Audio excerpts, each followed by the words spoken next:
Embiid, coast to coast for 70!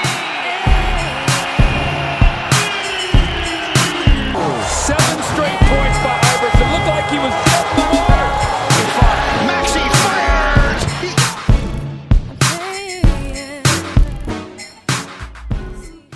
Salut à tous et bienvenue dans un nouvel épisode de 76. Je suis Amine et comme d'habitude avec moi Matt. Ça va Matt ?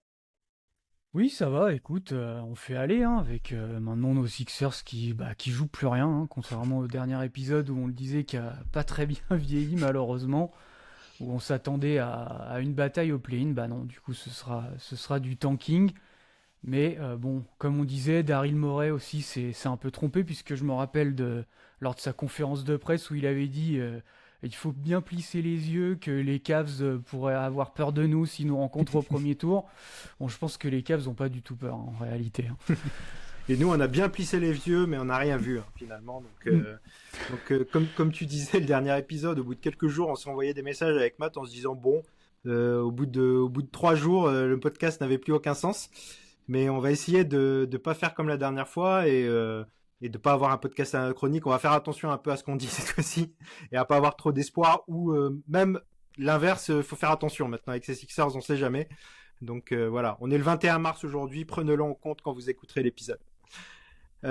Du coup, ouais, voilà, on l'a dit la dernière fois, on espérait le play-in. Finalement, on est dans un tanking. Est-ce que Matt, tu peux nous résumer un petit peu les dernières semaines des Sixers ?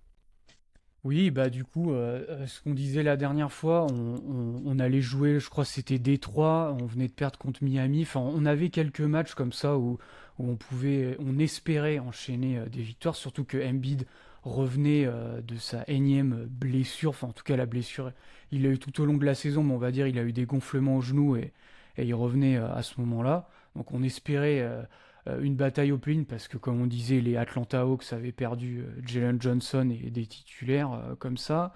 On avait Chicago, on était en bataille avec eux.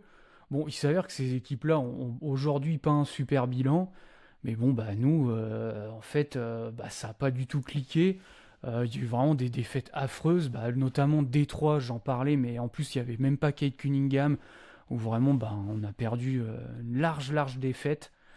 Il y a eu aussi une défaite contre les Bulls plus récemment, mais où où le trio était là, mais vraiment des énormes défaites, où on a vu qu'un Joel Embiid n'était en fait pas du tout en forme, même très inquiétant sur certains matchs. Moi j'avais souvenir on en parlait vers Noël, où je trouvais que c'était pas trop mal ce qu'il faisait, mais là vraiment ça bougeait pas du tout là contre les Celtics même.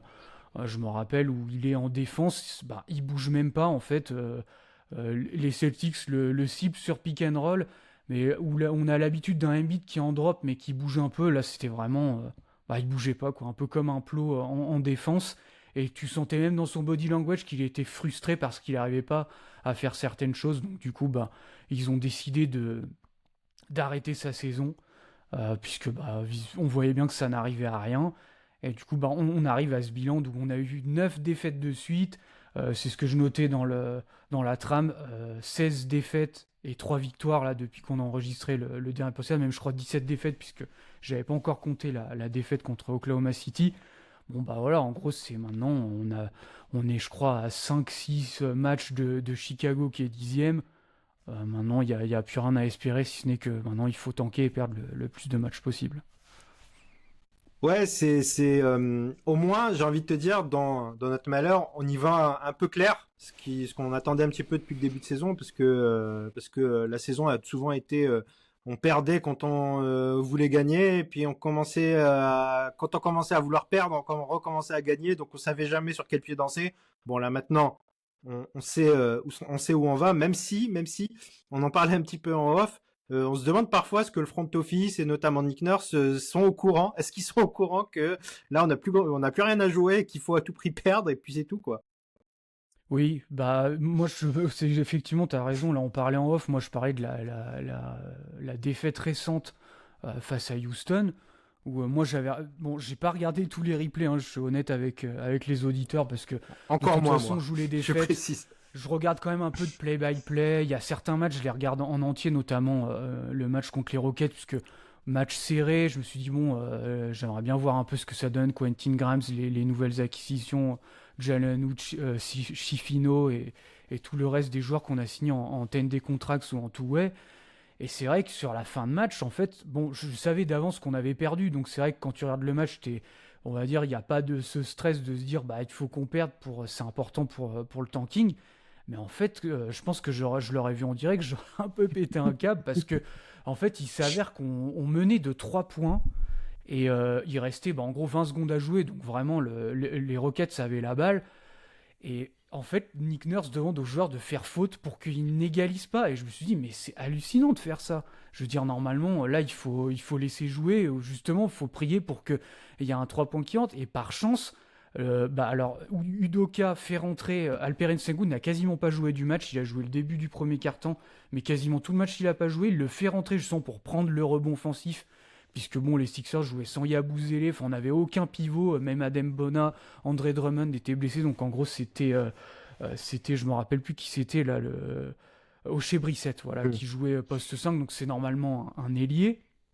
Donc du coup, ben, il joue le rebond offensif, ça marche, mais je me suis dit ça aurait pu ne pas marcher, et du coup c'est ce qui fait que ça va en prolongation, mais on aurait pu en fait gagner le match, quoi. Et ça aurait été, je pense, un peu catastrophique, parce qu'on le voit, la bataille avec Brooklyn, là on est à égalité de bilan. On avait déjà gagné le match contre Dallas avant. Si là tu gagnes contre Houston, normalement un match que tu es censé perdre, moi je pense qu'il faut que l'organisation ils disent à Nick Nurse, on joue le tanking là maintenant, donc repose les mecs, comme Toronto fait en fait. Toronto le fait, même Brooklyn, c'est quand Scotty Barnes ou Emmanuel Quickley jouent, bah, le 4e quart-temps limite il les fait pas jouer, les 5 dernières minutes il les fait pas jouer, comme ça ben, tu perds le match de peu, mais au moins tu le perds, quoi. Ouais, il n'y a absolument aucun intérêt à gagner actuellement. Donc, parfois, on se pose quand même des questions. Et puis, c'est pas les seules questions qu'on se pose sur Nick Nurse cette saison, avouons-le. Disons que moi, c'était ma grande satisfaction de la saison dernière. J'étais vraiment très heureux. Ça faisait longtemps qu'on mangeait notre pain noir au niveau coaching. Et il avait fait du très bon travail l'année dernière avec les limites de l'effectif qu'il avait. Et cette saison, même si tout ne lui est pas imputable, hein, y a pas de souci avec ça, la blessure d'Embiid, la méforme de Paul George, il y a beaucoup de choses qui ne lui sont pas imputables, mais n'empêche, il y a rien de satisfaisant non plus dans ce que nous offre Nick Nurse cette saison.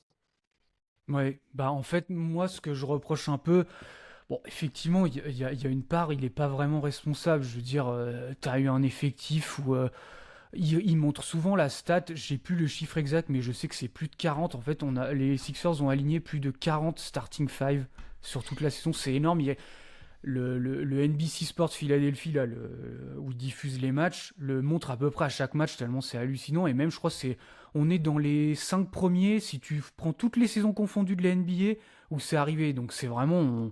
on a dû en fait, Nick Nurse a dû composer à chaque fois avec des nouveaux 5 majeurs, tellement il y a eu de blessés, parce que oui, il y a eu Joel, en plus quand Joel joue, c'est pas le vrai Embiid, surtout les derniers temps avant qu'il décide de l'arrêter complètement, mais Paul George c'est pareil.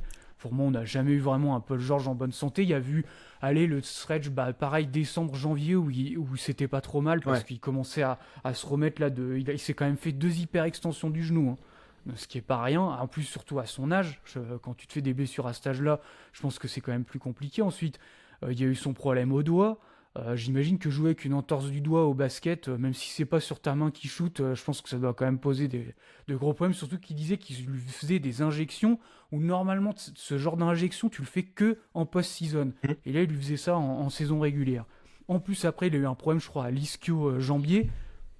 Donc c'est à partir d'ailleurs de ce moment-là qu'ils ont décidé de l'arrêter complètement, mais du coup on n'a jamais eu non plus un Paul George en bonne santé. Celui qui a été des stars, qui a été en meilleure santé finalement, c'est Tyrese Maxey, et même lui a eu quelques pépins physiques, notamment dernièrement où pareil il a eu je crois une entorse au doigt qu'il a, donc c'est là aussi où ils ont décidé de l'arrêter. Il a même eu aussi un problème au dos, donc vraiment là-dessus c'est vraiment la saison catastrophique. Donc là-dessus tu peux pas non plus dire à Nick Nurse il n'est pas responsable de tout, mais c'est vrai que quand je vois notre classement en défense, où on est dans les 10 derniers, même les 5 derniers de NBA, depuis l'année civile, on est même dernier, défense de transition, on est dernier, enfin il y a plein de chiffres qui sont pas bons. En fait, il y a que, on provoque des turnovers, quand tu vas regarder les four factors, c'est là où on est fort, tout le reste on n'est pas bon.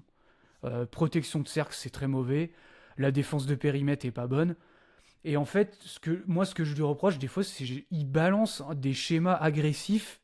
Après, c'est son style, mais je trouve que ça va pas avec l'effectif qu'on a en fait.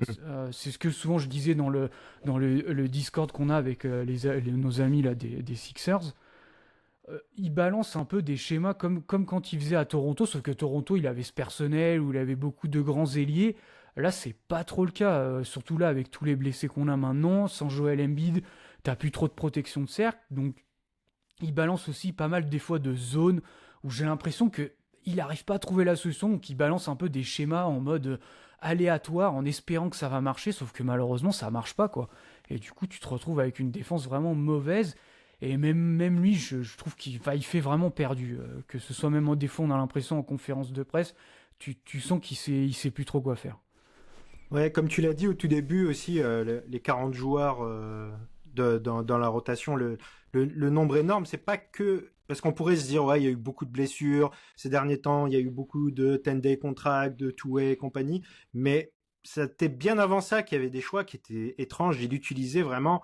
il y avait des bonnes périodes pour certains joueurs qu'on revoyait plus, et puis il insistait avec certains. On a beaucoup vu Reggie Jackson avant qu'il se fasse trader, par exemple. On a beaucoup vu son fils Kyle Lowry, alors que ça se voyait dès le début de saison que ça devenait très compliqué. Et puis à un moment donné, j'essaie de résumer un peu ce que tu as dit, c'est qu'on commence à avoir l'impression que Nick Nurse est un bon coach si on reste dans ce qu'il sait faire. Et donc, il faut lui donner le matériel dont il a besoin pour faire ce qu'il doit faire. Comme tu dis, aux Raptors, c'était presque une blague à l'époque. C'était l'armée de 6'9", 6'10", que des grands ailiers, que des joueurs capables de switcher. Et du coup, ça permettait de faire les choses qu'il a faites. Aujourd'hui, aux Sixers, on a une équipe plutôt petite, faut dire la vérité. Notre plus grand ailier, je me demande si c'est pas Paul George. Donc, à un moment donné, faut accepter aussi de jouer avec les forces que tu as et de jouer d'une manière différente. Et c'est ce qu'on peut reprocher cette année à Nick Nurse. On lui demandait pas des miracles étant donné la situation, mais on attendait de voir autre chose, surtout, je pense. Oui, non, mais clairement, et puis même offensivement, où là par contre je trouve que c'est depuis le début de saison, et certes, il y a eu beaucoup de matchs, comme on l'a dit, sans Embiid, mais c'est un peu ce qu'on a reproché tout le long des podcasts et ça n'a pas changé. Offensivement, il n'y a pas de plan en fait, sans Joel Embiid, ou en tout cas, il essaye de jouer d'une manière où en fait, il faudrait que... C'est triste à dire, mais il faudrait qu'il y ait James Harden encore dans cet effectif pour pouvoir jouer de cette manière, parce qu'en fait, c'est beaucoup de pick and roll, d'isolation, mais en fait, pour ça, il faut que tes joueurs soient capables d'être bons là-dedans. Tyrese Maxey, c'est pas sa force d'être bon en isolation. Paul George en est capable, il avait des bons chiffres l'année dernière d'isolation, mais il peut pas te le faire à un volume énorme. C'est justement, c'est le problème. James Harden pouvait t'enchaîner beaucoup d'isolation, Joel Embiid aussi, c'est des joueurs très forts là-dedans, mais Tyrese Maxey et Paul George sont plus des joueurs plus couteau suisse, on va dire, en attaque, où tu gâches un peu leur skill set si tu les utilises que là-dedans, et c'est un peu ça, moi je trouve, la pauvreté tactiquement que propose Nick Nurse, c'est qu'en fait, c'est beaucoup de ça, quoi. Paul George, tu regardes, c'est énormément de pick and roll, d'isolation, avec des joueurs statiques autour, où c'est lui, tu vas lui demander de créer le premier décalage, sauf que ça marche pas, en fait. Ça marche pas. Et sans un Joel Embiid en pleine forme et en forme MVP, tu te rends compte qu'en fait, ça balbutie et ça donne les résultats actuels où tu as une attaque qui est pas bonne et qui est dans les 10 dernières de NBA, quoi.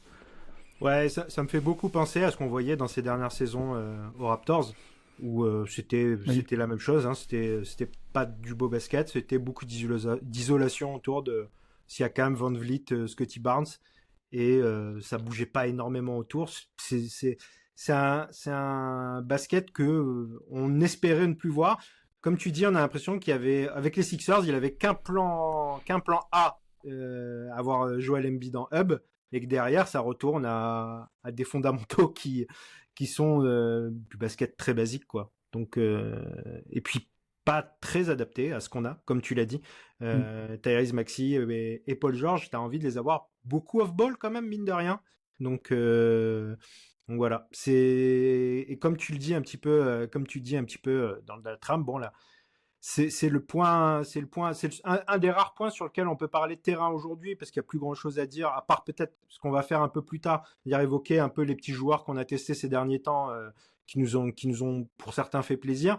Mais aujourd'hui, on ne peut qu'analyser ce que nous a offert Nick Nurse cette saison, sur une saison où, quand même, après la free agency et la signature de Paul George, on se voyait comme un gros contender. C'est une des saisons où clairement, on avait le plus d'espoir, finalement. Ajouter ce fameux ailier, même si on le payait trop cher, même si les dernières saisons de son contrat auraient été difficiles, on voulait jouer sur les 2 prochaines saisons. On espère que la saison prochaine, ce sera possible. Je vais te poser une question un peu provocatrice. Est-ce qu'on continue avec Nick Nurse? Bah, c'est vrai que moi, là-dessus, je suis un peu partagé. Il y a un peu la double, on va dire, il y a l'effet, si en tant que fan, il y a des fois quand j'étais tellement frustré que tu as envie de t'en séparer, mais quand tu réfléchis un peu, que tu remets la casquette un peu plus, je vais essayer d'analyser un peu plus froidement. Maintenant, il y a la frustration, on va dire, a un peu passé. Et maintenant qu'on sait que ça fait un moment qu'on joue le tanking, je me dis, bon, c'est compliqué. Déjà, tu l'as signé il y a pas très longtemps. Je pense que c'est compliqué quand même de s'en séparer dès cet été. Après, tout dépend quels seraient les objectifs. C'est vrai que si tu as un objectif, je pense qu'on en reviendra plus tard à ça, de quel est l'objectif si on reconstruit tout ça. Oui. Mais si tu étais dans l'objectif de reconstruire, peut-être que ça ferait sens de s'en séparer, parce que tu dis quel est l'intérêt d'avoir un coach comme Nick Nurse si tu es en mode rebuild. Bon, je pense qu'on en reparlera, comme je disais plus tard, en détail. Moi, je pense que ce sera pas le cas. Donc, si tu pars pas dans un mode rebuild, t'es quand même obligé de lui laisser une chance, parce que, bon, la première saison était... tout le monde, tu demandes à la fin de saison, tout le monde était satisfait. Moi, j'étais satisfait. Bien Toi sûr. aussi, même, je pense, la plupart de la fanbase. Certes, il y a eu cette défaite au premier tour face aux Knicks, mais que c'était une série très, très serrée. Et en plus, comme on le sait, on avait un Joel Embiid qui était encore blessé en play-off. Et la saison régulière, quand tout le monde était en santé, il y avait vraiment des très bonnes choses, il faut le dire. Cette année, c'est vrai que ça contraste, c'est une énorme déception, mais après, comme on disait tout à l'heure, quand tu réfléchis froidement, bah, il y a les blessures. Donc, moi, je pense que tu es quand même obligé de continuer avec lui. Puis je pense que le front office va lui laisser une seconde chance. Puis il y a aussi le portefeuille de Josh Harris. Je pense on va pas s'amuser C'est clair. à virer des coachs tous les 4 matins. Déjà, Doc Rivers, ça a été avant la fin de son contrat. Là, je crois que Nick Nurse, il est en contrat jusqu'en 2027-2028. Donc c'est quand même pas tout de suite. Moi, je le vois pas. Puis c'est pareil, t'as envie de dire pour recruter qui, en fait, à la place? C'est ça. Ouais, il y a quelques assistants qui peuvent être sympas, hein. Mais bon, je pense que moi, je laisserai quand même une nouvelle chance, voir qu'est-ce que sera l'effectif l'an prochain. Est-ce que déjà, il y aura est-ce qu'on va drafter un jeune joueur? Est-ce que le pick sera gardé? Dans quel état de santé sera Joel Embiid?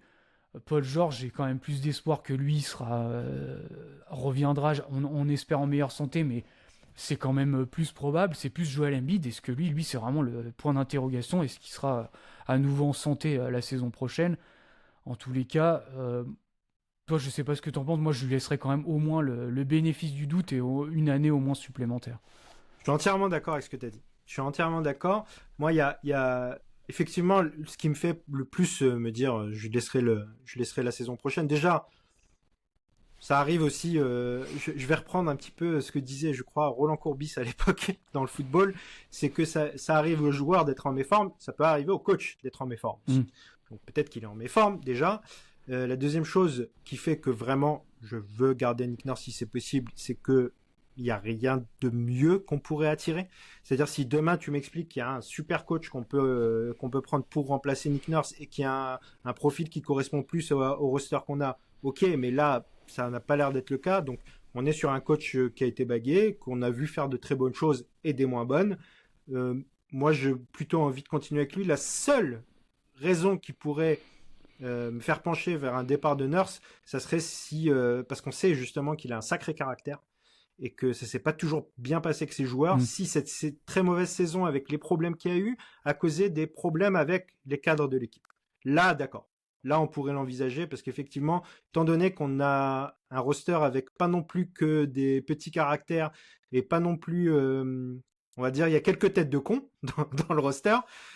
Si ça commence à mal se passer avec le coach, peut-être qu'il faudra y réfléchir. Mais sinon, en dehors de ça, je pense qu'il faut redonner sa chance au produit. De toute manière, j'ai envie de te dire, l'année prochaine, il faudra voir comment est construit le roster autour de nos 3 gros contrats, qui seront très probablement toujours là.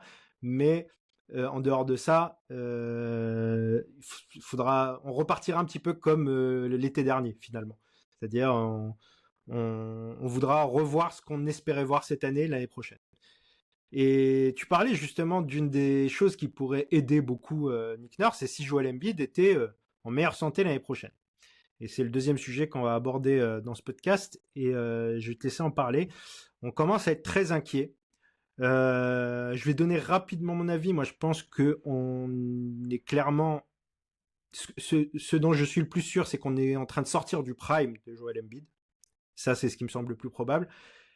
Maintenant, est-ce que on est aussi peut-être même sur une fin de carrière?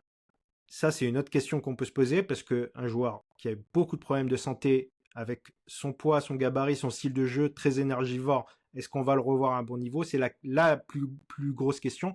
Toi, qu'est-ce que tu en penses? Est-ce qu'on va retrouver un bon Joel Embiid? Je pense qu'il y a quand même un monde où ça existe, puisque déjà, bon, on n'est pas... C'est compliqué, je veux dire, état de santé, personne n'est médecin. Nous, on n'est pas Clairement. médecin.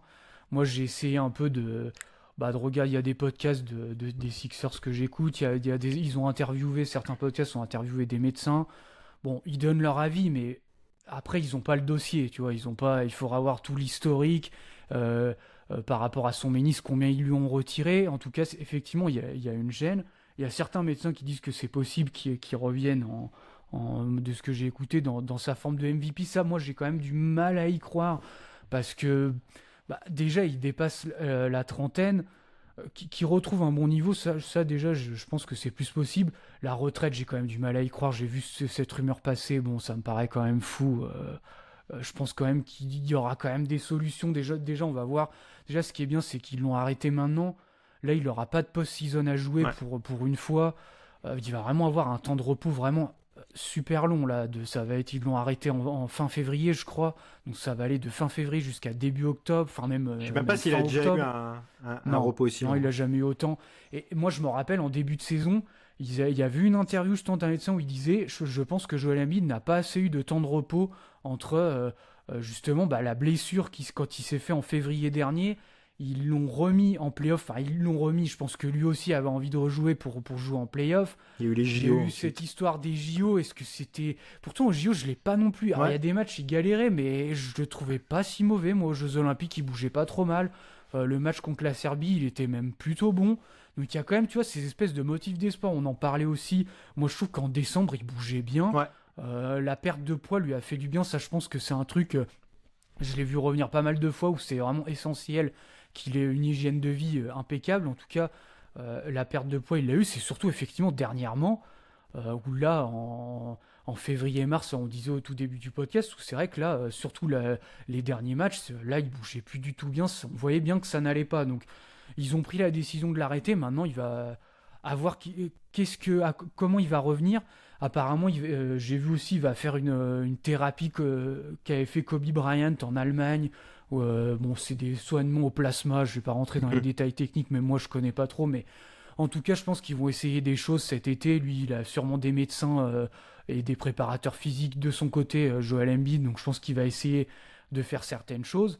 Après, c'est vrai que quand tu voyais un peu les procédures dont il disposait, c'est vrai que t'en avais certaines, ça faisait peur, où il fallait qu'il se fasse réaligner les os. Il y a quand même il y a quand même des red flags, en fait, je trouve, dans tout ça. C'est inquiétant, mais bon, j'ai envie de dire, laissons passer l'été, enfin là, la fin de saison, les playoffs, l'été, il va pas jouer, et puis voyons comment il va revenir la saison prochaine, puisque de toute façon, je parlais dans la trame de est-ce qu'un trade est envisageable. Moi, je pense que c'est irréaliste. Déjà, Daryl Morey, je le vois même pas passer un coup de fil. Je pense qu'il est trop attaché, et on peut le comprendre, à Joel Embiid. Même il y avait une interview de Josh Harris où il disait Joel Embiid s'est battu pour la franchise, tout ce qu'il a fait pour essayer de revenir. Tu sens que tout le monde est aligné pour l'aider à ce qu'il revienne. Donc je pense que... Et puis il y a l'histoire du contrat, il va intéresser qui à ce montant-là, sachant qu'il y a trop d'incertitudes. Donc avec, tu vois, toutes ces raisons-là, moi je le vois pas... Enfin en tout cas, on va retenter le coup avec Joel Embiid la saison prochaine. Ouais, comme tu dis, l'hypothèse trade me paraît de toute manière très improbable. Comme tu dis, déjà, on a l'impression que tout le front office va dans le même sens en essayant plutôt d'aider Joel Embiid. Mais même si c'était pas le cas, sa valeur, elle est actuellement, c'est le moment où sa valeur est au plus bas depuis le début qu'il est à Philadelphie, parce qu'on ne sait pas s'il va encore longtemps rejouer régulièrement, je veux dire, des saisons entières. Donc, qui ça va intéresser un contrat long aussi cher de mettre des assets dans la balance. Donc, le scénario trade me paraît très improbable. Alors, effectivement, dans le meilleur des cas, on a un retour de Joel Embiid, peut-être pas à son prime, mais à un niveau très fort de franchise player qui, bien entouré, pourrait aller plus loin. Donc ça, c'est le meilleur des cas. Ça permettrait aussi à Nick Nurse de mieux organiser son équipe et tout. Ça serait le top. Maintenant, on est obligé de se poser la question si le prime de Joel Embiid est fini et qu'il revient quand même. Dans le sens où la santé est fragile, du coup, il faut faire plus attention, il faut jouer moins sur l'énergie. Moi, la question que je me pose, c'est pas est-ce qu'il est capable d'être un peu plus en retrait, c'est-à-dire, par exemple, moins scoreur, plus sur la défense et tout ça, je suis sûr qu'il en est capable. Mais combien de temps il pourrait mettre, psychologiquement l'accepter? Ça, c'est un autre problème. Parce que Joel Embiid, c'est une superstar depuis qu'il est en NBA. Et c'est le franchise player depuis qu'il est en NBA, c'est lui qui a les tickets de shot. Donc, devenir, par exemple, une deuxième option, même si on n'a pas réellement de première option. Donc, quoi qu'il arrive, ça sera un problème.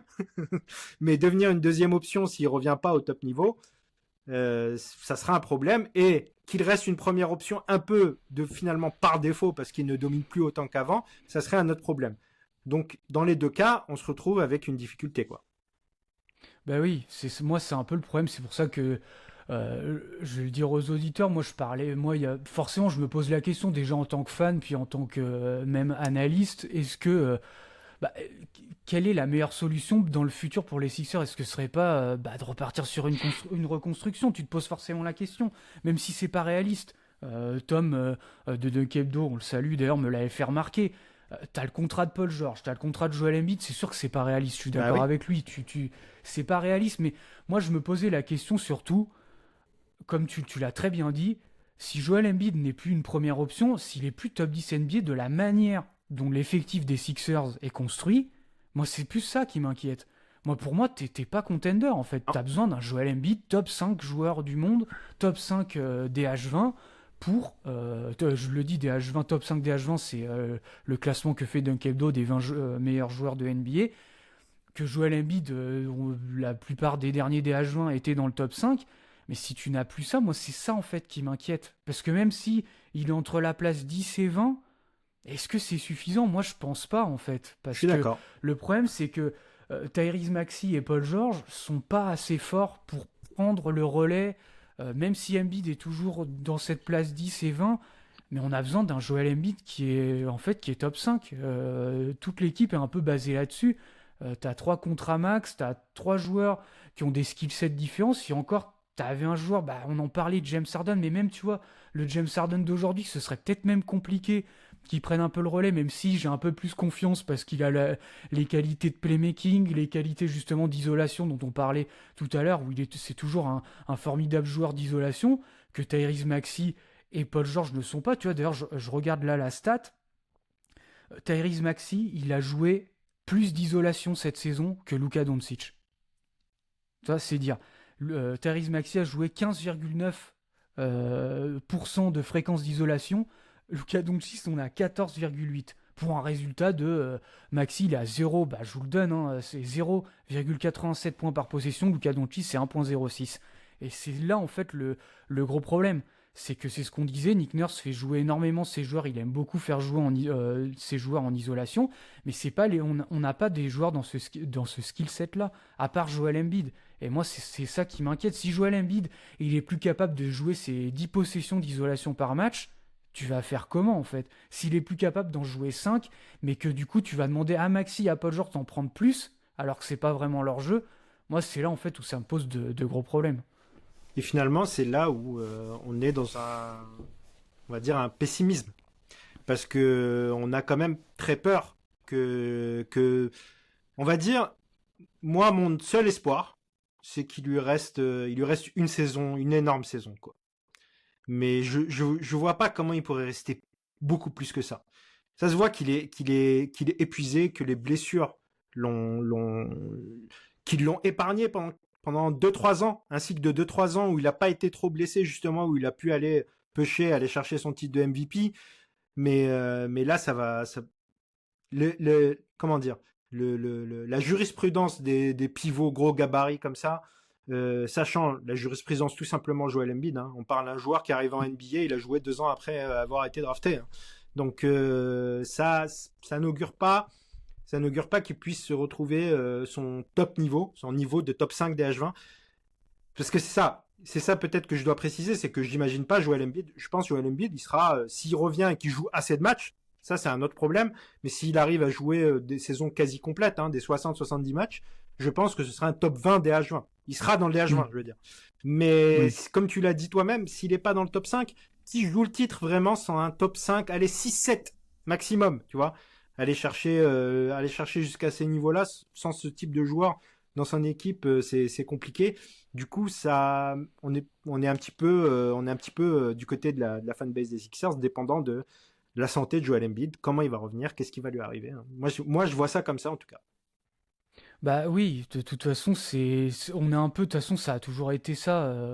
À Philadelphie, t'es accroché à Joel Embiid, t'as drafté un talent, bah, on peut le dire, générationnel quand c'était en 2014, mais bah, tu vis et tu meurs avec lui. Après, tu me diras, c'est le lot de beaucoup de franchises qui ont drafté leur franchise player ou même qui en ont acquis un. Les Rockets, quand ils ont tradé, bon, c'était un trade, ils ont tradé James Harden, bah, c'était fini, voilà. Ils partent en reconstruction. Mais en plus, moi, ce qui me fait ne pas être trop positif, c'est, là, il a eu 31 ans. Si je reprends un peu l'exemple James Harden, vu qu'on est là-dessus, lui, il a eu sa blessure là aux ischio, c'est un peu ça qui lui a fait perdre un step. Mais c'était qu'une blessure aux ischio et il avait, je crois, 32, 33. Donc c'est là, en fait, où Embiid, en plus, même s'il revient, et il arrive dans cet âge où, même si il revient, t'arrives à un âge où tu déclines déjà. Et en plus, lui, il a eu toutes ces blessures. Déjà, il fait pas comme James Harden, 1m95 ou un peu moins de 2m. Il fait 2m13 déjà. Donc comme tu l'as dit, c'est encore plus compliqué. Déjà, comme je le disais, je sais plus dans une conversation, c'est déjà faut se rendre compte que Joel Embiid, qu'il a eu cette carrière, c'est déjà, il y a un scénario où il aurait pu ne jamais jouer en NBA. Faut s'en rappeler, il a pas joué ses 2 premières saisons. Donc déjà qu'il a eu cette carrière, c'est déjà fou. Qu'il ait eu aussi ce titre de MVP, c'est déjà fou. Mais c'est vrai que là, on a l'impression que il a eu cette blessure au ménisque qu'il avait déjà eu avant. Il le retire énormément de ménisque. On voit bien que ça pose problème puisqu'à chaque fois son genou il regonfle. Et l'âge passe, ils n'arrivent pas vraiment à trouver de solution parce que les blessures, elle a quand même eu lieu il y a 1 an en arrière. Donc, bah, c'est sûr que tu ne peux pas être optimiste, quoi, avec tout ça.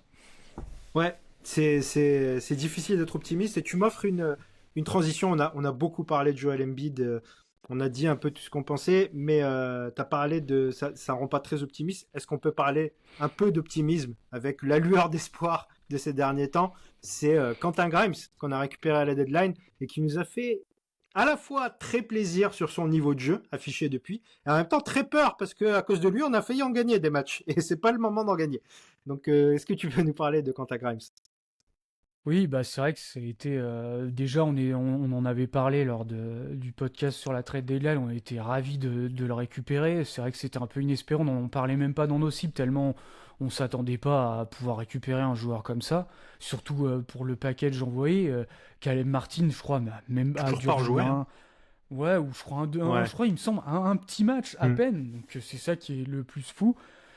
Donc bah tant mieux pour nous, mais c'est vrai que ce qu'il a montré, moi je m'attendais même pas à autant. Il a même pris le lead en création, vu que bah, Tyrese Maxey joue plus là dernièrement, Paul George, bah c'est pareil, ils ont mis fin à sa saison, donc il a vraiment les clés du camion en tant que créateur principal. Et franchement, je m'attendais pas à de tels résultats. Alors oui, les Sixers évidemment, hein, c'est pas lui qui va nous faire remonter au classement, faut pas non plus en attendre ça. On n'est pas sur un créateur héliocentrique, mais déjà ce qu'il fait en création, enfin il y a au moins une quinzaine de matchs d'affilée où c'est quasiment du 30 points par match, c'est un usage quasiment 30% avec une une efficacité élite. J'ai regardé, il a un 1,20 points par tir, ce qui est dans le 90e centile. Il a 25% d'usage. J'ai regardé sur ses drives, il fait 13 drives par match à 60%. Enfin, en gros, moi je trouve je m'attendais pas à ça, quoi. C'est vraiment des chiffres élites. Et en plus, bah, il a le playmaking. Alors qu'à la base, c'est du playmaking connecting, mais tu sens que c'est pas juste du scoring dans son coin, où c'est juste lui qui va scorer, par exemple à la Lonnie Walker, où on en reparlera tout à l'heure. Mais c'est vraiment il arrive un peu à créer pour les autres. La défense, moi j'ai toujours bien aimé. Très bonne navigation d'écran. Il y a du assez bon playmaking défensif. Donc ouais, c'est vraiment une grosse satisfaction. Quentin Grimes, en plus, bah, il est RFA, ça fait un peu peur parce qu'on se dit, bah, quel va être son prochain contrat. Ça va être vraiment la grosse question. Mais en tout cas, en termes de niveau terrain, bah, c'est une entière satisfaction. Clairement. Moi, ça me fait penser, je sais pas si tu te rappelles, même moi, j'ai le souvenir est vague, mais je me rappelle de Josh Hart à un moment donné qui avait été tradé à Portland, qui jouait les bas-fonds de la ligue et qui avait eu beaucoup de tickets de shot sur une fin de saison. Et il s'était presque révélé en montrant que c'était le joueur qui savait tout faire, quoi. Et qui lui a permis et je pense que c'est un peu le même, c'est-à-dire que là, on voit Quentin Grimes qui va au-delà de son rôle qu'il doit avoir à NBA, comme Josh Hart à l'époque à Portland. Mais ça montre juste qu'il sait faire beaucoup de choses et que justement, c'est un des role-players les plus solides que tu puisses avoir. Sur la question du contrat, ce que je voulais dire, c'est que finalement, j'ai presque envie de dire, entre guillemets, la chance qu'on a, c'est qu'en gros, c'est Brooklyn, qui va décider de la valeur de son contrat. C'est presque ça qui va se passer, j'en ai l'impression, sauf s'ils se mettent pas dessus, mais franchement, je pense que, ne serait-ce que pour nous faire chier, vu où ils sont actuellement, je vois pas pourquoi ils ne lui proposeraient pas un contrat. Donc c'est presque Brooklyn qui va décider de la valeur de son contrat. Actuellement, vu ce qu'il montre et vu l'augmentation aussi du cap, parce qu'on a tendance à l'oublier ça quand on parle de contrat et tout, faut plus s'attendre à avoir un super role player pour 10 millions de dollars, hein, c'est terminé tout ça. Donc un super role player, vous ne l'avez pas normalement avec la mid-level. Donc moi je pense que ça va coûter dans les 20 millions, hein, un Quentin Grimes à ce niveau. Et je pense que ce sera mérité. Ouais, bah, de toute façon, c'est soit ce tarif-là. Franchement, j'ai du mal à voir plus. Même Brooklyn, ça voudrait dire 25 millions. Vraiment, le grand maximum. C'est possible, hein, après, qu'ils le fassent eux. C'est possible. Et là, je suis pas sûr qu'on s'aligne. Je crois que le contrat de Cam... Enfin, par contre, ce serait dommage quand même de pas... Je suis d'accord. Après, tout dépend de la durée, mais Enfin, en fait, le problème, c'est que là, le problème, c'est qu'il faut bien... Oui, le contrat serait cher, mais tu vas le remplacer par quoi, en fait? T'as pas de cap, là. Non, c'est clair. Là, c'est ton seul moyen. Là, par contre, c'est pour ça que c'est bien qu'il soit RFA, parce que là, tu as ses bird rights. Ce qui est bien aussi, c'est que tu peux jouer la carte tu laisses le marché. C'est ça l'avantage d'être RFA, c'est que tu laisses le marché décider. T'as même pas besoin de lui proposer un contrat. Daryl Morey, c'est ce qu'il a fait dehors, Daryl Morey avec Paul Reed. Hein. À l'époque, il a laissé une offre venir et il a matché. Là, ça va être pareil, il va laisser une offre venir. Si Brooklyn n'en propose pas, bah, tant mieux pour nous, parce que ce sera forcément une full mid-level le maximum, et la full mid-level, c'est 13 millions la saison. À 13 millions, là, pour moi, si tu réfléchis même pas, tu lui donnes. Ce serait parfait, ouais. Mais sinon, pour moi, même il faut le prendre, parce que rien que déjà pour la rétention de valeur, et puis tu vas le perdre contre rien. Qui va le remplacer, du coup? T'auras tradé Caleb Martin, qui avait un super contrat. T'auras récupéré Quentin Grimes, et du coup, tu vas le perdre contre rien. C'est ça, en fait, le gros problème. Donc moi, t'es un peu emprisonné. Pour moi, t'es obligé de le re-signer, surtout vu ce qu'il montre. C'est le mec qui fit parfaitement dans ton effectif. Même à 25... Je crois que Cam Johnson était dans les 25 millions. Ouais, pour moi, on ça. est sur le même style de joueur. Donc, non, c'est sûr, ce serait très cher, mais pour moi, t'es obligé de t'aligner. Alors, 25, ça me paraît... Ouais, peut-être que Brooklyn le proposera, ça me paraît quand même un peu irréaliste. Moi, je le verrais plus dans le range 20 millions, 23 millions peut-être, parce que des fois, après, ça pourrait être aussi un contrat très court, là, comme on avait vu avec Bruce Brown, où c'était, je crois que c'était 25 millions sur 2 ans, enfin 50 millions, pardon, je veux dire, sur 2 ans, donc 25 millions chaque année, avec la deuxième année en team option. Mais là, pour moi, c'est pareil. Là, tu matches tout de suite, parce que c'est un contrat hyper court. Ce serait nul de pas matcher ce genre de contrat. Puis la raison principale pour laquelle normalement on devrait matcher n'importe quoi, c'est ce que tu as évoqué tout à l'heure, c'est que, j'ai envie de dire un peu malheureusement, vu l'état de nos contrats, de nos finances, on ne peut que essayer de gagner. Donc à un moment donné, si tu ne peux que essayer de gagner et que tu ne pourras pas te renforcer en dehors de garder Quentin Grimes, bah, il faut le garder quoi qu'il arrive. La seule question, ouais, c'est ça. la seule En question, fait, elle le est gros financière, et ça fait peur. C'est le seul truc qui nous fait toujours peur du côté de Philly. Mais normalement, logiquement, tu dois matcher n'importe quelle offre en fait pour Grimes. Oui, bah t'es obligé parce que le problème c'est qu'après si tu ne matches pas, tu vas être obligé de remplacer sa contribution par un salaire minimum pendant l'été. Donc ce sera forcément un pari. T'es sûr de rien avec ça. Ça peut marcher, hein. L'année dernière, bon, il y a eu, je sais qu'il y en a beaucoup. Moi aussi, Kelly Oubre a donné plus que ce que je m'attendais la saison dernière. Après, moi, je trouve pas non plus qu'il soit ultra positif. Mais bon, ça c'est un autre sujet. Mais tu peux avoir des contrats minimums. Je sais que par exemple, Yabusele aussi, c'est quand même une satisfaction. Il dépasse en tout cas la valeur de son contrat minimum. Mais tu seras obligé, ça va être encore ça, quoi. Ça va être, tu vas devoir faire des nouveaux paris sur un an, parce que ça va être toujours le même cercle. C'est, tu vas faire un pari sur un joueur au minimum.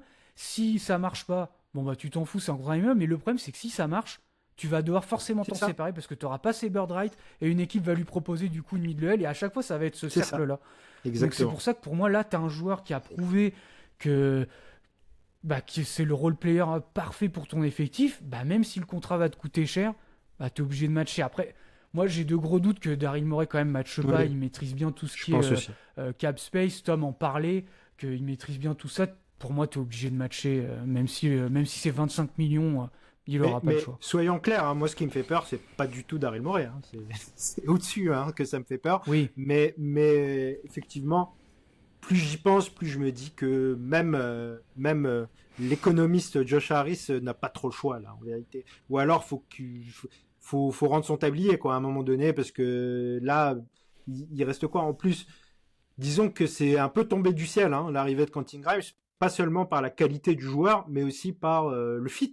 Il fit parfaitement avec Maxey sur le backcourt, il fit parfaitement avec le reste de l'effectif. Il va spacer, il va défendre. C'est tout ce qu'on attendait de lui. C'est quand on l'avait dit lors du dernier podcast, mais c'est un peu D'Anthony Melton, mais en mieux notamment, beaucoup mieux au niveau de la création surtout. Et c'est un truc qui nous manquait.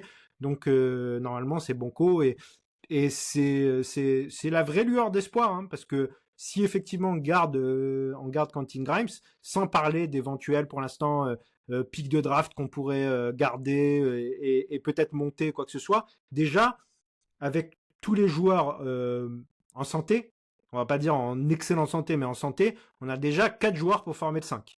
Ce qui est déjà quand même très bien, c'était pas le cas de cette saison, on avait vraiment 3 joueurs et après on bricolait autour. Donc ça serait déjà super, je pense. Bah oui, là c'est sûr que tu as 4 titulaires sûrs, ce qui n'est déjà pas rien.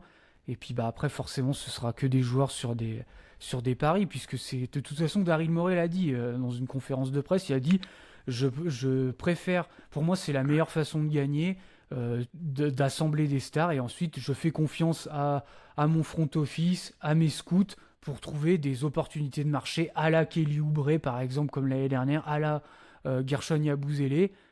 Donc c'est sa philosophie de toute façon, il l'a dit. Ouais, et justement, encore une fois, tu m'offres une super transition puisque on va parler de ces joueurs qui testent. Il y a un grand casting en ce moment, je pense qui est fait pour la saison prochaine du côté de Philly, avec des petits contrats, parfois des 10-day contracts, parfois des 2-way contracts. Donc des joueurs qui sont pas garantis très longtemps en vérité, mais du coup on a pu observer pas mal de petits joueurs et qui pourraient pas mal d'entre eux finalement pourraient compléter le roster la saison prochaine. Ce qui a été fait par Morey, qui n'avait pas été fait trop jusqu'à maintenant depuis son arrivée. Daryl Morey misait beaucoup sur des vétérans et souvent ça marchait pas trop. Je me rappelle notamment quand là ça remonte, mais il avait été chercher Paul Millsap pour jouer la doublure de Joel Embiid. Paul Millsap complètement cramé. Plusieurs fois Drummond, beaucoup l'idée, on l'a vu cet été avec Reggie Jackson, avec Kyle Lowry, avec Eric Gordon, il a toujours misé un petit peu en plus. S'ils sont passés à un moment donné par les Rockets sous son époque, c'est encore mieux. Je pense j'ai oublié son nom, à l'ailier Daniel House. Merci. Du coup, là il y a un petit changement de mode opératoire pour préparer la saison prochaine et qui est pas pour nous déplaire, c'est qu'on teste un petit peu des joueurs qui sont un peu égarés. Disons qu'au moment de leur ça fait pas si longtemps que ça qu'ils ont été draftés, généralement. Et au moment de leur draft, il y avait un espoir sur eux. Et puis, il y a eu un égarement entre-temps. Je vais citer en premier un joueur dont je vous conseille d'aller regarder une vidéo sur la chaîne YouTube de 76 qui a fait l'excellent Matt. C'est sur Jared Butler, qui nous a montré des belles choses, qui a été un des premiers à nous montrer des belles choses parce qu'il était arrivé dès la trade deadline. Mais on va pouvoir parler d'autres joueurs. Je te laisse parler de celui que tu veux en premier. Ouais, commençons rapidement sur Jared Butler, même si on en avait un peu parlé. Bon, je vais pas rajouter grand-chose, mais oui, c'est pour moi, il faut le garder. D'ailleurs, lui, un contrat lui a été proposé au minimum avec une team option pour la saison prochaine, puisque ça, c'est ce qu'aime bien faire Daryl Morey, mais je trouve ça très bien. Tu testes là sur la fin de saison, si ça marche, et ben la team option, tu la valides, comme ça, t'as un joueur la saison prochaine. Mais pour moi, sur Jared Butler, pour moi, il faut prendre la team option parce que rien qu'en backup meneur, pour moi, c'est parfait. Ce qu'il fait, c'est justement ce que t'attendais de Kyle Lowry. Mais Kyle Lowry, oui, il était capable de le faire avant, même à un niveau largement supérieur. Mais on l'a vu, il y a plus de jus dans le moteur, même si moi, c'est pas la signature qui m'a. Tu me redemandes la saison dernière, on était tout ça, on était contents parce que c'est vrai qu'il nous avait donné des bonnes minutes en playoff l'année dernière. Mais c'est vrai que d'un seul coup, en fait, il y a plus de jus, c'est comme ça. Arrivé à cet âge-là, tu sais pas trop quand est-ce que ça va arriver. Lui, c'est arrivé maintenant. Là, bon, c'est fini, Kyle Lowry. Maintenant, faut dire au revoir. Je pense que même là, une retraite est la bienvenue pour lui. Je vais juste dire un truc. S'il y a un seul de tous les vétérans que je veux bien garder en bout de banc, c'est Kyle Lowry, pour le coup. Oui, un peu en assistant coach de Nurse, quoi. Ça, à la rigueur, pourquoi pas, si c'est dans un rôle comme ça. Mais ce que je veux dire, c'est que le problème, c'est que Nick Nurse, on l'a dit, c'est souvent le problème. On avait ce problème-là un petit peu avec Doc Rivers, mais pour des raisons différentes. C'est que tu donnes des joueurs comme ça, ils vont s'entêter à aller faire jouer, à donner trop de minutes. Il y a un moment, Nick Nurse, c'était ça, il donnait trop de minutes. Tu te retrouvais avec un back court, Maxi, Kyle Lowry, t'avais encore Eric Gordon, il y avait des minutes. Enfin, t'avais un line-up tout petit. Je disais, mais ça n'a pas de sens de jouer comme ça. Même si Kyle Lowry, moi j'ai toujours bien aimé sa défense, mais il y a tellement plus de jus en attaque, il arrive plus à aller dans la raquette. Du coup, son passing game, il peut plus en profiter et l'exploiter. Et c'est justement ce que j'aime bien pour rebondir sur Jared Butler, c'est que lui, il a un peu ce côté crafty là, quand j'en parlais dans la vidéo, il peut aller dans la raquette, et il a un bon passing, je dirais, c'est pas un passing d'élite, mais c'est pas ce que t'attends. Il a un passing fonctionnel où il va faire à chaque fois les bonnes lectures. Et pour un backup meneur, ça me va très bien. En plus, en défense, moi, je le trouve plutôt bon. Ouais. C'est pas parfait, mais il est plutôt bon. Donc, dans un rôle de 7, 8, 9e homme, je sais pas exactement. Pour moi, ça fait l'affaire, donc c'est très bien. Et comme tu as dit, on teste des joueurs jeunes ou ce qu'on appelle des seconds draftés. Je pense à Utski Fino, où en fait, il a été drafté, je savais même pas. Il est même 17e choix de la draft 2023, ce qui est vraiment très récent. Mais moi, je préfère qu'on fasse des paris comme ça plutôt que d'aller chercher des vétérans. C'est beaucoup mieux. En plus, moi, du peu que j'ai vu, moi, je trouve qu'il est intéressant. Il rentre ses 3 points. Moi, je trouve que la défense est très bonne. Très bon navigateur d'écran. Il fait tout ce qui est stun, tout ça. Je l'ai trouvé vraiment impactant pour faire les interceptions, tout ça. Moi, je le trouve... j'ai vu qu'il était en two-way. C'est pas en 10-day contract. Il est en two-way. Mais tu vois, c'est le genre de joueur pour l'année prochaine. Moi, je lui donne un contrat minimum tout de suite. Je veux dire, c'est un jeune qui sait défendre, qui sait rentrer ses 3 points. Faut aller sur ce genre de pari-là plutôt que d'aller sur des vétérans, comme tu as dit, Eric Gordon, tout ça. Je pense que Daryl Morey, là, s'en est rendu compte qu'il fallait pas aller là-dessus parce que après, tu as un effectif trop vieillissant, même si c'est pas forcément une mauvaise chose. Ça dépend encore de qu'est-ce que le joueur a donné, mais on voit bien que les Eric Gordon, les Andre Drummond, c'est bon, il n'y a plus de jus, faut arrêter avec ce genre de joueur. Donc c'est bien d'aller, même Chuma Okeke, moi c'est un joueur que j'aimais bien. Alors ça a jamais trop pour l'instant marché à l'époque Magic. Une grosse blessure au tout début de c'est ça. Je sais qu'au collège il était beaucoup aimé, beaucoup attendu. Il y a une grosse blessure. La défense est intéressante. Bon, le 3 points c'est pas encore là, mais il a montré quand même 2-3 choses intéressantes. Et tu vois, même si la saison prochaine on lui propose un contrat minimum, je ne serais pas mécontent. Je préfère qu'on me propose un contrat et qu'on tente nos paris sur des joueurs comme ça plutôt que des vétérans. Tu vois, il y a aussi, je suis allé un peu regarder aussi les unrestricted free agent qui arrivent là pour la saison prochaine, j'ai vu un Jason Tate. Moi, j'aimerais bien qu'on tente des paris sur des clairement. joueurs comme ça. Clairement. C'est pas des joueurs. Je pense que tu peux le signer au minimum parce qu'au Rockets, il a pas trop joué. Lui, pareil, il va vouloir un peu relancer sa carrière. C'est pas un joueur parfait parce que le shoot n'est pas vraiment là. Mais c'est pour ça que c'est des joueurs au minimum. Mais par contre, bonne défense. Je pense qu'il est bon connecteur. Enfin, tu vois, un joueur un peu intelligent comme ça. Moi, je pense que c'est sur ce genre de joueur-là, en plus ailier, qu'il faut tenter des paris. Ouais, je suis d'accord. Je suis d'accord, tu as parlé de Chuma Okeke. On est sur. Tu parles là maintenant de Jason Tate. C'est des joueurs qui, on va dire, ont un côté justement bagarre, on va dire, athlétique, qui ont pas peur d'y aller et tout. Il y a un autre joueur qui est là en ce moment et qui a le côté athlétique, costaud et tout, et dont tu avais envie de parler, c'est Ochai Brissett. Et qu'est-ce que tu peux nous dire sur cet ailier hyper athlétique? Oui, c'est pareil, on est sur le même profil de joueur. À Boston, je sais qu'il avait eu quelques minutes quand même intéressantes. J'avais vu des comptes des Celtics qui en étaient même contents. Le problème, c'est que bon, tu as une telle profondeur à Boston que le temps de jeu était pas là. Donc bon, au bout d'un moment, il s'est fait couper. Et lui, c'est pareil. Alors lui, il a été signé en 10 days. Même il donne des bonnes minutes, je trouve, en 5, parce qu'il le fait jouer comme ça, Nick Nurse, vu que là, il y avait, comme je disais tout à l'heure, on n'a pas Adem Bona, pas André Drummond. C'est pareil, je trouve que c'est des bons joueurs, tu vois, même en termes de rebond, je l'ai trouvé impactant en termes de rebond, ce qui manque beaucoup à ces Sixers. Bon, le 3 points, c'est pas trop là, il en rentre quelques-uns, mais c'est pas le jump shot, c'est pas sa qualité principale, mais c'est pareil, c'est un ailier qui sait défendre. Donc on est un peu sur cet archétype de joueur défense qui peut t'apporter un peu de 3 points, un peu de rebond. Et je pense que le but, c'est de tester, voir lequel va un peu pop de nulle part, et puis lui proposer un contrat minimum la saison prochaine. Mais je trouve que cette philosophie, en tout cas, me plaît beaucoup plus, comme on a dit, que d'aller signer des vétérans que Daryl Morey a eu à l'époque Rockets. Qui veut dire époque Rockets, dit c'est des joueurs qui sont plus en fin de carrière. Voilà, donc c'est ça le gros problème. C'était déjà des vétérans à l'époque Rockets, hein, c'est ça que... Voilà. Parce qu'il n'y avait pas de jeunes dans cette équipe des Rockets non plus. Hein. Donc effectivement, on l'a beaucoup vu justement. Les derniers tests n'ont pas beaucoup marché sur les vétérans. Comme tu dis, le contre-exemple, c'est un peu Kelly Oubre qu'on a gardé, qui est un bon vétéran, mais qui n'est pas un vieux non plus. Hein, donc il y a un joueur pas si vieux que ça. Le seul vraiment vétéran pas jeune qui a très bien marché chez nous récemment, c'est Nicolas Batum.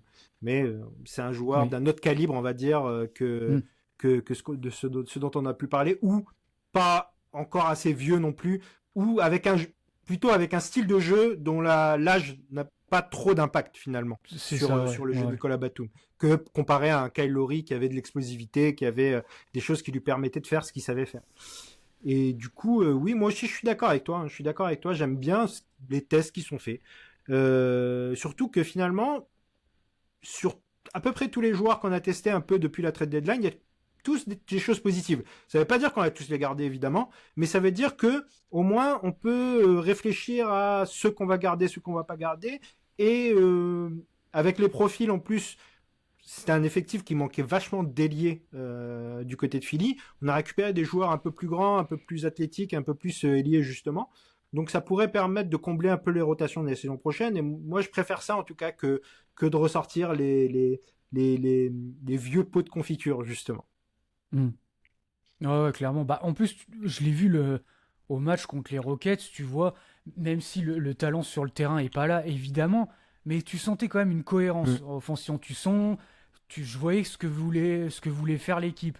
On va jouer un pick and roll, t'as un joueur qui va faire un cut côté faible parce qu'il est gardé que par un seul joueur, donc ça en libère un. Tu vois, tu sens que c'est des joueurs où il y a un certain QI basket qui comprennent le jeu. Et tu sentais quand même déjà une cohérence en attaque, ce qui est déjà très positif. Donc c'est pour ça que c'est bien d'avoir pris des joueurs comme ça. Je trouve que ça manquait cruellement. On le dit et on le répète, cet effectif en début de saison manquait de playmaking. Il n'y avait pas de joueur dont le passing de connecting, il n'était pas là. Kelly Oubre, c'est pas son fort. Même là, Lonnie Walker, c'est pour ça que moi, on va sûrement en parler après, mais je suis pas hyper chaud parce que c'est un peu le même genre de profil. Ce genre de joueur où où il n'y a pas ce côté connecting, sachant que, comme on l'a déjà dit, on a des stars dont le playmaking n'est pas la force. Si encore tu avais un James Harden, bon, je vais pas aller jusqu'à Luka Doncic ou même Jalen Brunson ou Haliburton à la place de Maxey, tu aurais des joueurs comme ça, je dirais c'est moins un problème d'avoir des joueurs qui sont plus finisseurs. Mais là, vu qu'on a des joueurs qui sont capables de faire du playmaking, mais dont c'est pas leur force principale, t'es obligé d'avoir des joueurs qui sont des connecteurs à côté. Ouais. Bah tu l'as dit, hein, on va parler de Lonnie Walker. C'est peut-être le test le plus qui nous a le plus divisé un petit peu. Hein. C'est pas le profil de joueur comme tu viens de le dire qu'on attendait le plus du côté de Philly. Lui aussi, il a quand même des caractéristiques athlétiques intéressantes. Ça me fait poser, justement, j'étais en train de me dire, il y a aussi cette chose qui est plutôt positive, c'est que finalement, est-ce que Morey ne donne pas des joueurs qui correspondent un peu plus justement à ce que veut faire Nurse? On a même cherché des joueurs athlétiques parce qu'on sait qu'il aime jouer avec ce type de joueur. Mais Lonnie Walker, c'est on va dire, pour le résumer un peu méchamment, un bad shot maker, hein, un mec qui sait se créer son tir et qui prend des tirs difficiles. Est-ce que tu peux nous en parler un petit peu plus et nous expliquer pourquoi tu as des réserves sur Lonnie? Oui, c'est exactement ça, ce que tu as dit, le bad shot taker, enfin on peut l'appeler comme on veut, mais c'est ça, donc c'est qui va prendre des shoots compliqués et qui peut les rentrer certains soirs. Moi je sais que je suis pas ultra fan de ce genre de joueur parce que oui, tu as toujours le côté positif, ils peuvent te faire gagner un match parce qu'il y a un soir, ça rentre et ils sont capables de rentrer des tirs que d'autres joueurs ne sont pas capables de faire. Mais le problème, c'est qu'il faut aussi se taper les soirs où ça rentre pas en fait et c'est inefficace. Et le problème, c'est que quand ça rentre pas et que c'est inefficace, ils sont pas capables d'apporter autre chose. Même la défense, moi, encore que du côté des Lakers, je trouvais que c'était pas trop mal. Mais bon, on va dire que c'est pas son point fort, c'est vraiment se créer son propre tir et en plus, il crée pas beaucoup pour les autres. Donc c'est vraiment, comme je dis, c'est bien, t'as ce skill set là, pardon. Mais à part ça, qu'est-ce que tu as d'autre en magasin? T'as pas grand-chose. Et ce qu'il faut bien comprendre, c'est moi pourquoi j'aime pas ce genre de joueur. T'auras peut-être des joueurs, par exemple, je vais prendre un exemple un peu exprès, un peu brut, mais un joueur que j'adore qui est Robert Covington. Alors oui, tu compares Lonnie Walker et Robert Covington. Lonnie Walker sait faire beaucoup plus de choses que Robert Covington en termes de skill set, de crossover, tout ça. Mais sauf qu'il y a un moment donné, il faut voir quelle valeur t'apporte sur le terrain. Et oui, Lonnie Walker sait sûrement faire, même je peux prendre l'exemple de Kelly Oubre, il sait faire beaucoup plus de choses avec un ballon de basket, mais il y a un moment donné, c'est à l'échelle de l'équipe, est-ce que ça va être positif? En fait, c'est là où Robert Covington, oui, c'est moins faire de choses, mais tu vas lui demander, parce que tu as déjà ses créateurs à côté, tu vas lui demander plus d'être un finisseur, mais par contre, il va t'apporter tout le playmaking défensif, la défense, tu as certains joueurs qui auront un peu plus de passing, même s'ils savent pas dribbler entre les jambes, comme peuvent le faire des Lonnie Walker et des Kelly Oubre. Et c'est le problème un peu de ces joueurs, ils savent faire plus de choses, mais ils sont pas très efficaces non plus pour rentrer des paniers, soir après soir, match après match, et c'est un peu ça qui me pose problème. Dans un effectif où on aurait eu plus de passing, je me dis pourquoi pas un Lonnie Walker ou même Jordan Clarkson, ce genre de profil, ça peut être intéressant, puisqu'ils peuvent effectivement te faire des fois, quand c'est un match de playoff où ils sont en feu, ils peuvent te faire gagner un match parce qu'ils ont un shot making de folie ce soir-là. Mais dans un effectif où on manque de passing, je suis un peu plus réservé, même si je comprends qu'on tente le pari à ce stade de la saison où il coûte rien. Je crois qu'on l'a, je sais plus, non, je pense pas que c'est un tout, on l'a pareil, on a la même chose que Jared Butler, si on l'a signé au minimum et il a une team option la saison prochaine. Ce que tu as dit à la fin, c'est exactement ce que je voulais dire, c'est-à-dire que Lonnie Walker, c'est pas contre le joueur finalement, parce que dans certains contextes, ça peut être très intéressant d'avoir un Lonnie Walker. Ces types de joueurs, un peu comme tu l'as dit, Jordan Clarkson, proto Lou Williams de la grande époque, oui. Des joueurs capables d'être le four micro-ondes en sortie de banc, et ça peut être très positif dans une équipe qui est parfaitement construite finalement. Là où ce type de joueur fonctionne le mieux, c'est quand leur rôle est parfaitement défini et que on leur demande ce qu'ils savent faire, et pas plus, pas moins, et qu'ils le font très bien. Donc je pense à Lou Williams à l'époque aux Clippers, Jordan Clarkson à la bonne époque du Jazz, quand le Jazz fonctionnait bien, ça a très bien marché aussi.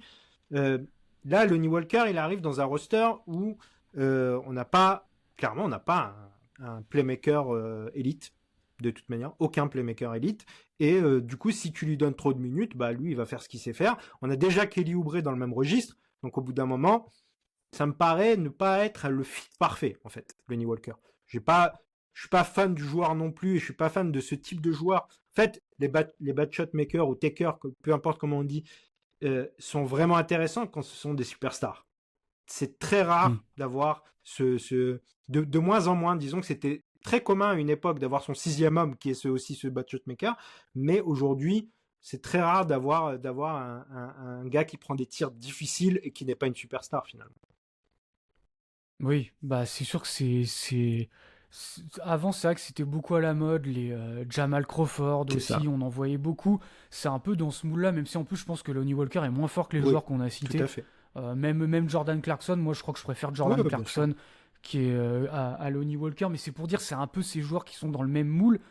Et comme tu as dit, moi je me souviens contre Minnesota, où il y a un moment, il y a un 5, il y a Lonnie Walker, il y a Kelly Oubre, il y a Andre Drummond, bon, il y a Quentin Grimes, et je me souviens, j'ai même fait un tweet, je fais le pauvre Quentin Grimes qui est entouré, mais parce que tu vois directement que ça marche pas en fait. Parce que dès que tu as un décalage de créer, le joueur il va stopper la possession, tu vois, il y aura un pré-décalage de fait, il va stopper la possession, et il va préférer se créer son shoot compliqué, et en fait t'as plus de synergie en fait, et c'est ça le problème. Donc c'est bien d'en avoir un, mais si t'en as 2 ou 3 en même temps sur le terrain, en fait c'est là où c'est problématique, et c'est ça qui me fait un peu peur. On a déjà Kelly Oubre comme t'as dit, et de rajouter à ça Lonnie Walker ou Nick Nurse, il a aucune peine à faire jouer les deux en même temps. Moi c'est là en fait où ça me pose un problème. Ouais, le 5 que t'as dit, il sentait bon les années 90-2000. Hein, il n'y avait plus qu'à rajouter Bobby Portis et c'était bon. Ouais. On avait un 5 rétro. On va passer à la dernière partie de ce podcast et on va faire une ouverture un peu sur justement quelle est la direction à prendre. Bon, on l'a dit, là, sur cette fin de saison, c'est assez évident. Hein, tanker, espérer garder son pic et pourquoi pas avoir un super coup de bol à la loterie. Moi, j'ai regardé un petit peu plus cette saison justement. Les prospects, tout ça, bon, tout le monde connaît Cooper Flagg, les autres, les gens les connaissent un petit peu moins. Toi, tu as prospecté un petit peu plus. J'ai prospecté à travers tes yeux aussi, quelque part, de ce que tes avis, les avis que tu donnes. Donc, en gros, Dylan Harper, ça serait intéressant. Je sais que tu aimes bien aussi Murray Boyles. Et t'es moins chaud sur certains joueurs qui sont appréciés comme Edgecombe ou Bailey. Je pense qu'on fera un podcast spécial là-dessus. Oui, Pour au moment où on saura si on a gardé le pic ou pas, parce que sinon ça sert à rien. Donc c'est ça. Ouais. donc mais en tout cas c'est intéressant. Et du coup, quelle direction prendre, c'est plus finalement pour l'année prochaine, quoi. Qu'est-ce que t'en penses? Oui, bah déjà là, comme tu as dit, on parlera de. Je me suis mis un peu comme ça à regarder un peu des matchs de NCAA pour voir un peu qu'est-ce qu'on pourrait espérer, même si comme tu as dit, on va attendre d'avoir le choix parce que rien n'est garanti. C'est pour ça que là, j'espère qu'on va perdre. C'est très important de perdre le plus de matchs, même si à la fin on l'a pas le pic, mais au moins tu te seras donné le plus de chances de l'avoir. Ouais. Si là on est, bon là Brooklyn est repassé parce qu'ils ont un match de plus d'avance et ils ont perdu cette nuit. Mais si on perd cette nuit contre San Antonio, on sera à égalité. Et je crois qu'on a une 60% de chances de garder notre pic. Alors que si tu passes une place avant, c'est plus que ça passe à 40%. Donc c'est quand même assez énorme. Plus de la moitié de chance à moins de la moitié. Voilà. Donc c'est là où ça va être compliqué. Après, comme je te disais, une fois je me rappelle, bon, c'est protégé top 6. Je pense qu'il ne faut pas non plus, si on l'a pas... Oui, ça va être dur à avaler. Je pense qu'il ne faut pas non plus le voir comme quelque chose d'ultra négatif. Parce que j'ai envie de dire, heureusement qu'il est protégé top 6. Puisque de toute façon, on le sait, si tu veux avoir un top joueur, généralement, il faut être bien placé à la draft. Bien sûr. Et c'est vrai qu'après, quand tu sors du top 6, j'ai quand même... À part si un Murray Boyles pourrait chuter, je serais pas du tout... C'est vrai que je serais déçu s'il était toujours dispo et que du coup, en 7ème, par exemple, si on est 7, 8ème et que du coup, le choix va au KC, ce serait une déception, c'est clair. Mais si, admettons, normalement, en fait, ce que je veux dire, c'est que à partir de 7, les rookies sont quand même moins intéressants, même si... je dis pas un rookie pop-up, regarde, Jared McCain, faudra voir quand même la saison prochaine, mais c'est une entière satisfaction. J'ai vu certains, il y a Guillaume et Baptiste là dans le dernier hebdo qui ont fait une redraft, ils l'ont pris limite à égalité en 1 avec Stephen Castle. Donc c'est pour dire que limite si tu fais une redraft, il serait choix numéro 1. Donc c'est quand même même avec un choix des fois 8, 10, 15. Tu peux avoir un top rookie. On rappelle les choix tels que Devin Booker, tels que Donovan Mitchell, c'est des choix qui sont en dehors du top 10. Hein, donc Voilà, donc voilà, mais ce que je veux dire, c'est que bon, faut pas non... Et puis, la chose à pas oublier, c'est que si on garde notre pick cette saison, dans tous les cas, il faudra le redonner à OKC la saison prochaine et il sera protégé plus que top 4. Donc là, c'est vraiment, il ira à OKC, quoi qu'il arrive cette saison ou la saison prochaine. Et admettons, on a Embiid qui est blessé et qu'on se retape le même genre de saison, bah tu vas peut-être filer un pick 5 à OKC la saison prochaine, alors que tu l'auras gardé cette année. Enfin, tu vois, donc c'est pour ça que il faudra pas non plus être complètement déçu, même si je pense qu'on sera tous déçus, mais c'est un peu pour dire, au moins il est quand même protégé. Je fais un petit salut à Grégoire de Dunk Hebdo. Eux, il est pas du tout protégé, leur pick 1, parce que j'ai fait quelques simulations de loterie sur Tonkaton, je suis tombé sur le pick des Suns qui était numéro 2 et le choix va aux Rockets. Là, je pense que là, par contre, tu peux vraiment... là, c'est compliqué, ouais, du coup. Mais du coup, oui, tu disais, quelle direction prendre la saison prochaine ? De toute façon, je pense qu'on l'a un peu dit, ça va être... si on se met à la place du front office, ça va être... On va retenter... moi, je pense qu'on va retenter avec tout le monde. Ça va être ça le plan. Tyrese Maxey, lui il sera en santé la saison prochaine. Paul George, j'ai grands espoirs aussi. Alors quel niveau il aura sur le terrain ? On espère un meilleur niveau. Moi je sais que je vois énormément de critiques sur Paul George. Moi je sais que j'ai toujours été très très chaud sur Paul George. Je sais que toi aussi c'est toujours un joueur que j'ai adoré. Même s'il y a certaines limitations comme on l'a dit du playmaking, tout ça. Mais moi je descends pas du train Paul George. Je pense qu'il peut... Moi, je le vois bien reavoir une saison comme il a eu sa dernière aux Clippers. Je serais pas étonné qu'il ait à nouveau ce genre de saison et ce sera une satisfaction s'il a ce genre de saison l'année prochaine. Donc, je descends pas du train. On l'a dit, ce qui me fait le plus peur, c'est la santé de Joel Embiid. Après, en termes de free agency, ça va être calme. Ça va être la re-signature de Quentin Grimes, on espère. Et puis après, ça va être des paris, comme on a dit, des Jason Tate qui peuvent être tentés. Ça va être des joueurs comme ça. Mais à part ça, s'il y aura Biabouzélé, est-ce qu'ils vont essayer de lui... Quel contrat lui sera donné, mais sachant que pour moi, il faut prioriser Quentin Grimes et après, tu vois ce que tu feras avec Yabusele. À part ça, ça va être le calme plat, sinon. Il y a un truc qu'il faut rajouter au niveau financier, c'est que si on garde notre pick, il va falloir ajouter un très gros contrat de top 5 de draft. Donc, à un moment donné, ça va rentrer en compte. Je pense que si on garde notre pick, ça sera très compliqué de garder Yabusele. Clairement. Parce que faut se mettre en tête que Yabusele, quoi qu'il arrive, même si il part pas pour des sommes énormes, il reviendra pas pour un minimum, je pense, à Philly, sachant qu'il a dépensé de l'argent pour venir à Philly. On l'oublie assez. C'est qu'il a payé une grosse partie de son buyout en Espagne. C'était au Real Madrid, je crois qu'il était. C'est ça. Yabusele. Ouais. Donc cette saison, il a passé à perte à Philadelphie. Donc même s'il se plaît bien dans la franchise et tout. Il va falloir, si on veut le garder, il faudra lui donner un peu d'argent, mais je pense que dans le cas où on garde le pic, c'est pas si grave quoi de perdre Yabou. C'est un joueur qui a donné beaucoup de choses et dont on est très content, mais c'est pas un franchise changer quoi. Donc non. On va faire avec et puis c'est tout. Pour moi, en fait, il y a un moment on en parlait, c'était pas la priorité, mais c'était un peu plus une priorité. Là, aujourd'hui, je pense qu'il est passé en troisième plan. Il y a déjà Quentin Grimes. Comme tu dis, si on a le pic, là, ce sera même le pic en priorité. Quentin Grimes ensuite. Et si par chance, mais je pense que ce sera pas trop possible parce que si on a un choix top 6, c'est quasiment 15 10 millions là. Quelque chose comme ça. C'est 10-12 millions la saison selon ça baisse après entre 1, 2, 3, ça baisse. Mais c'est à peu près ça. Riz Haché, je crois qu'il est à 12 millions la saison, qui était numéro 1 de draft. Donc c'est pas rien. Dans ton cap, ça pèse pas mal. Donc rien que si t'as le rookie à signer plus Quentin Grimes qui est à 20 millions la saison, déjà, ça te fait 30 millions de plus dans ton salary cap. Donc c'est sûr que là, il y a Bouzélé, je pense qu'on pourra pas le re-signer. Et après, c'est pas très grave. Je veux dire, comme tu as dit, c'est un 8, 9e homme. Oui, il a donné de satisfaction dans cette espèce de poste hybride entre le poste 4 avec Embiid et le poste 5 quand il jouait pas, mais en attaque. Après, en défense, il y a quand même de sacrées limitations, faut pas l'oublier. Il y a eu des matchs là dernièrement où il jouait, tu voyais que c'était compliqué. Il n'arrive pas bien à rester face à son attaquant. Protection de cercle, comme on l'a dit, il n'en apporte pas. Donc, si tu veux pas le re-signer, franchement, moi je trouve que c'est pas si grave que ça. Oui, et puis si on a une bonne surprise, tant mieux. Si c'est extraordinairement plus affilié et qu'il revient pour pas grand-chose et qu'on peut le faire, ça sera bien. Et puis sinon, tant pis. Et on le remerciera comme on a remercié Nicolas Batum la saison dernière. C'est tout. On a plutôt de la chance avec les Français. parce que il y en a certains, ça m'aurait fait moins plaisir, mais là on a eu deux bonnes recrues françaises à Philly. Est-ce que tu as quelque chose à rajouter? Parce que je crois qu'on a fait le tour, hein. Je crois qu'on a fait le tour, ouais, effectivement. Non, plus rien à rajouter. Ouais, je pense qu'on a fait un bon tour. Normalement, vu ce qu'on a dit, on devrait pas être has-been dans 3 jours. Je pense, hein. Je pense Je pense pas. qu'on a parlé de manière assez globale et ça devrait nous permettre de rester dans l'actualité.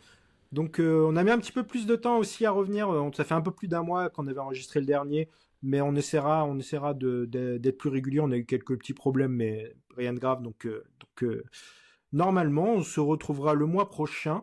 Peut-être qu'on commencera à faire des épisodes parfois avec des invités, ce genre de choses. On a des petites idées en tête avec Matt, et puis peut-être qu'on parlera aussi sujet un peu plus global, parfois pas d'actu. Je pense que cet été, quand notre saison sera terminée, une fois que on aura passé la draft, si par chance on a gardé notre pick, on pourra parler d'autres choses aussi à ce moment-là.